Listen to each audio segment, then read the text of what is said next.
and a weight of your hand, a weight of your leg, a weight of a trunk, and entire weight of your body, and that is more than enough for you to build. That's called a medium resistance, and that resistance builds you, it makes you, that is enough for the lean muscle. If you use more resistance, more weight than what your body is, more than body is, it becomes a high resistance, means you build a bulk muscle, you build a bulk muscle number one, you build a tight muscle, and a tight muscle, and a tight muscle where oxygen cannot go in, and neither bulk muscle is wanted, so that is called bulk muscle is called fast twitch muscle. Fast twitch muscle is used only for fight flight mechanism. Fast twitch muscle. The fast twitch muscle is called type 2A muscle and type 2B muscle. And the one who is having the muscles like Arnold Schwarzenegger or Sylvester Stallone or a bodybuilder, heavyweight champions, and this is called bulk muscle. A bulk muscle is used only for and storing creatine phosphate, fight and flight mechanism. Our job, your profession is not in fight and flight mechanism, and it is a storehouse of creatine phosphate and glycogen, and that's why it stores more creatine phosphate, more glycogen. That's why muscle is puffed up like this. Never aim at the bulk muscle.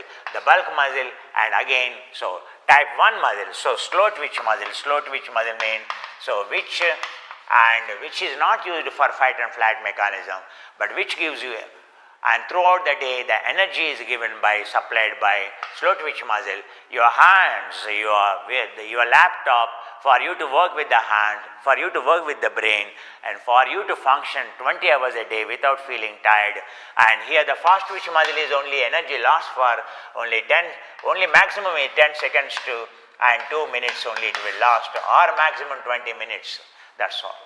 And so all your gym training, if you are developing a fast twitch muscle, a bulk muscle, a concentric muscle, it's called a concentric muscle, and which is deprived of oxygen, this is called anaerobic muscle. And this is anaerobic muscle because it doesn't have much of oxygen at all. It doesn't have anaerobic, and it doesn't have lack of oxygen. There is no oxygen. Oxygen is very less. If you keep under the microscope and when you do a biopsy, when you keep this muscle sarcomere under the microscope, you will not find blood capillaries. That very least number of blood capillaries means very least number of motor units you are recruiting. That's why the goal is not the fast twitch muscle. And your job, none of our job is involving the fast twitch muscle today. Fast twitch muscle is only used for those who are involved in employing the field. Even employing the field, fast twitch muscle are only lifting the weights. And today all our job is with the brain and sitting jobs, and what you are using is what you need to work on is a slow twitch muscle. Slow twitch muscle is a type 1 muscle, and it's called type 1A, 1B. Type 1 muscle A type is called completely loose, and type 2 muscle is called completely tight. Again, you are lean, you have a slow twitch muscle, but again it's too tight, and then it prevents oxygen getting into, and this is an oxygen rich muscle. This is an oxygen rich muscle, that's why it's called aerobic muscle, and this is called lean muscle. This is called lean muscle, and all the doctors talk about developing lean muscle. To develop the lean muscle, and your weight, how much weight you are lifting, it matters. You should not lift more than your weight, always remember. And that too, your entire exercise is not involving your weight. Weight of arm, weight of leg, and weight of body. And very few times you use the entire weight of body in yoga. Then most of the time you use the weight of the leg and weight of the arm. So every muscle, every organ is involved, and that's why it is a slow twitch muscle which yoga talks about. Never you make an effort to develop even an ounce of the bulk muscle, because it is detrimental to your mind. That is a muscle and programmed for fight and flight. You can never have a good emotional balance, you will never have good thinking. Impossible. If a person is developing a bulk muscle, means he has no balanced mind, his mind is imbalanced. You take it. He is emotional. His judgment is not wrong. Every decision making is aggressive. In aggressive mode and fight and flight mechanism, there is no justification, and it is only you work. It is the highest level of emotion, and your logic, there is no logic behind it when you talk to these people, and so they hold on to very narrow world of their views. They are very strong in their views because the muscle itself will tell what program you have done. So that's the reason we are talking about only slow twitch muscle. Slow twitch muscle, the slow twitch muscle and full of oxygen, that is slow twitch muscle. When you tighten it tight, but otherwise your body is so loose, any part of the body, and you can see it should go and it should flow like this. And full flexibility in your body, zero resistance in the body shows looseness of the body, mrujitvam, softness of the body. And again, I see in the abroad doing vinyasas and bodies are lean, but bodies are tight, completely, they look like iron rods, dried trees. That's not the goal of, say intense yoga they do, and they damage every fiber, every muscle they have already damaged. Their mind also, again like this, narrow-minded. There is no oxygen even in the tight muscle, though the muscle is lean, but it is very tight. So that's the reason. And the slow twitch muscle, oxygen-rich muscle, aerobic muscle, lean muscle, and fat dissolving muscle. So all your health is measured by the lean muscle, not by the bulk muscle when you go to a doctor. And for all your cardiovascular and health, it depends on how much lean muscle you have. So fat-free lean muscle we should talk about, not so fat-free bulk muscle at all. The bulk muscle is detrimental. So when we are doing yoga, medium resistance, so the resistance we will not be lifting continuously weight of the body, again it is detrimental. So you apply progressive load. That is the best way to develop the oxygen supply, progressive load. In yoga always you adopt a methodology of progressive load. So slow, low load to, and increasing gradually the load, increasing gradually the resistance. Increasing the load means increasing. That's why first you go zero resistance, then you go into the low resistance, then you go into the medium resistance, and then you go into low intensity. That's the way, and a yoga has a systematic way of doing, and once you do intensity, so naturally little bit of creatine phosphate is involved, and little bit, it is not the lean muscle doesn't have creatine phosphate at all, but whatever the desired level of creatine phosphate you always have. Whatever the desired level of glycogen you have. But the source of the creatine phosphate lasts only few minutes. Glycogen lasts for only few minutes, but we have to work. Our job involves 15 hours of work, 16 hours of work. That's why it is only the source of energy becomes a slow twitch muscle, and your energy supply will become infinite. And if you are dependent on the creatine phosphate or glycogen, and your source of energy is very, very limited, And anyone in exercise physiology, they know it. That's why a person who is sensible, a person who has a wisdom will never concentrate on developing the fast twitch bulk muscle. He always focuses on slow twitch muscle. And a person who is doing the software job, the one who is using the brain means, and he has to fire his neuron. That's why I tell you, the entire body is made with the slow twitch. Entire body cannot be made the bulk muscle. Understand, there are only few bulk muscles which you can puff off and very less number of motor units you recruit for the bulk muscle. And if you want to fire all the neurons in your brain, the only option you left out is working with the lean muscle, and the methodology of the lean muscle is entirely different, and only low weight, and that to eccentric stretches. The way to build the lean muscle, the recruiting the more number of and motor units, more growth factors you have to generate, the more you stretch, and not concentric stretch, but it is eccentric stretch. It is not even isometric stretch. These days people are talking so high about the isometric. Isometric is a cantilever stretch. It's not really good. The best way to build is, of course in yoga you have a concentric stretch. So you have what is a concentric stretch? So when you are going into this, this is called a concentric stretch. This is called eccentric stretch. Suppose I am staying in this posture, this is called isometric stretch. This is called isometric concentration, and this is called a concentric contraction. This is called isometric contraction. I am staying in the posture, I am going down concentric contraction, and I am lifting it. This is pulling up. This is called eccentric. And which is superior for the lean muscle? This builds bulk muscle, and this builds lean muscle, and it brings tightness. Isometric brings tightness in the muscle and more anabolic action. So the three contractions, if you understand from this example, then you will know the purpose. Our job is only eccentric stretch. The eccentric stretch causes the maximum rupture of the cell membrane, maximum muscle tear, which you call, and maximum muscle tear or maximum rupture of the cell membrane. And the maximum rupture of the cell membrane, maximum release of your stem cells, maximum release of your fibroblast cells, and maximum release of your stem cells means maximum immunity. Maximum immunity, understand. And immunity is nothing but number of stem cells available.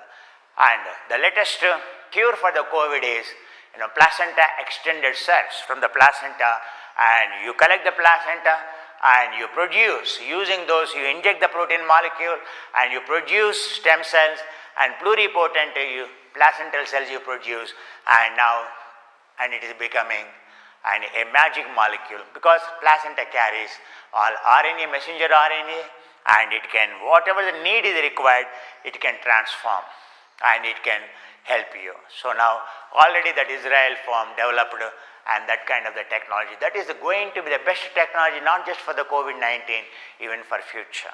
So really, if you have to concentrate, instead of using what is readily available is, because there are so many number of births happen in the world, and all that you have to do is collecting the placenta. Placenta goes waste if you don't collect of every womb. So a baby is delivered and the placenta is collected and stored and incubated, and then generate, one placenta can treat 20,000 people. One placenta can cure 20,000 cells, 20,000 people, and one womb can protect 20,000 adults from any disease. You can convert the placenta cells into to fight any kind of the future disease. So that is the magic in this, and that's called pluripotent stem cell technology, and pluripotent stem cell technology, and using the placental cells. And if you are not using the placenta cell, or if you have to produce yourself those cells, and pluripotent cells you have, stem cells you have to produce, that is very, very expensive. It is not very expensive, it is affordable and it is economic. And why yoga you are doing? Yoga is nothing but to release the same stem cells. And the maximum number of stem cells means the maximum immunity, the maximum growth, and you never age. That is the fundamental principle. That's why what you do is, so you generate maximum number of the stem cells you release, and maximum number of the stem cells you release, and the maximum growth, maximum immunity you have, a quick building you have. Maximum release of the stem cells means maximum capillaries. Maximum capillaries you create. Maximum capillaries you create, the less oxygen it consumes. For example, the number of capillaries available in your heart are the highest density. The number of capillaries available coronary artery and its subsidiaries, your heart, which is beating all the time, it has a maximum density, maximum what? It has maximum capillary density per unit value. The number of capillaries are the highest in the heart. That's why heart consumes very less oxygen. Very less oxygen. The most efficient organ that is designed to work in you, that is all the time physically moving, is called the heart.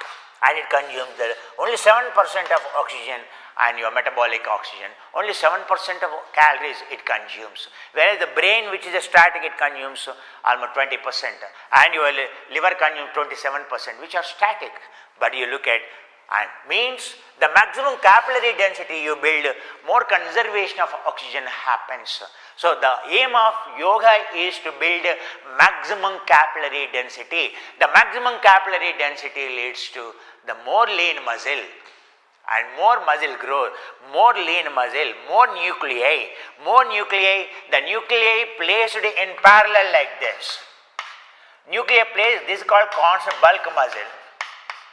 A nuclei, so a satellite cells becoming a nuclei, and they formed in series like this. This is called a lean muscle.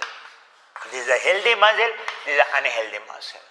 So the way you program, you place your sarcomeres, either you place in a parallel, one stacking mode, one top of the other, or you place, so these spread over, and you place sarcomeres one after the other in series. That is the technology.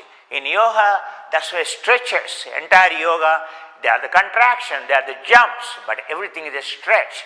Everything at the end in yoga is eccentric, and to generate, to release maximum amount of stem cells. That's why every yogi, invariably, if you do yoga properly, if you understand, and I can tell you, your immunity is the highest. Means during these times, if you want to be protected, and no other exercise, all other exercise redundant, all other exercise have no purpose to serve your immunity, but a yoga can serve your immunity. Your yoga is eccentric, and it releases maximum, it recruits, it develops maximum capillary density. And if you check at any muscle, you can see my veins, you can check everywhere. You can see every vein, you can see entire body, and you can see. It is not the veins, means you can see the arteries. The capillary density of my body is very highest. Means that's why my heart beats very less number of times. That's why my oxygen conservation, my oxygen consumption is very less. My oxygen conservation is the highest.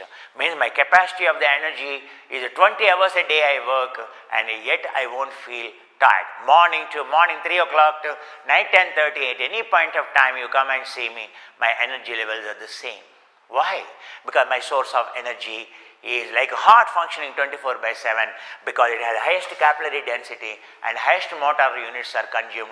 My brain is active because highest motor units, every motor unit fired every neuron, and every motor I recruited, and more number of nuclei I have, more capillary density I have, the highest conservation of energy I am working with. So I need less food, and I can have abundant energy at disposal. This is what the purpose is. Eat less, and morning to evening I don't want to be stressed.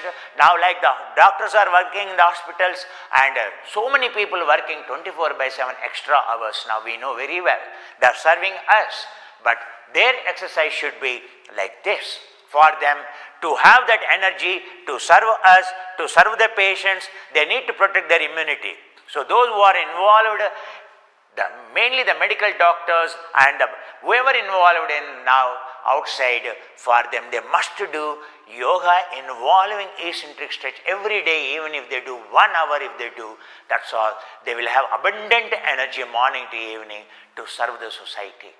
And for you to serve your organization, to serve your family, what you need is maximum capillary density. Maximum capillary density means maximum lean muscle.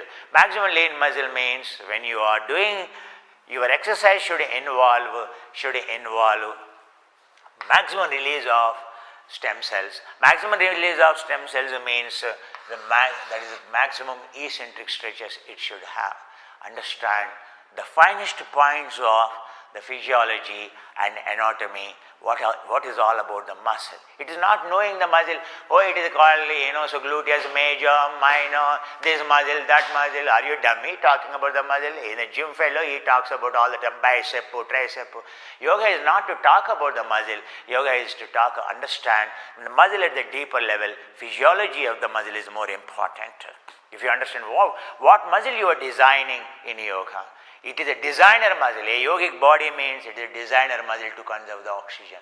So is your yoga practice, is it designed like that?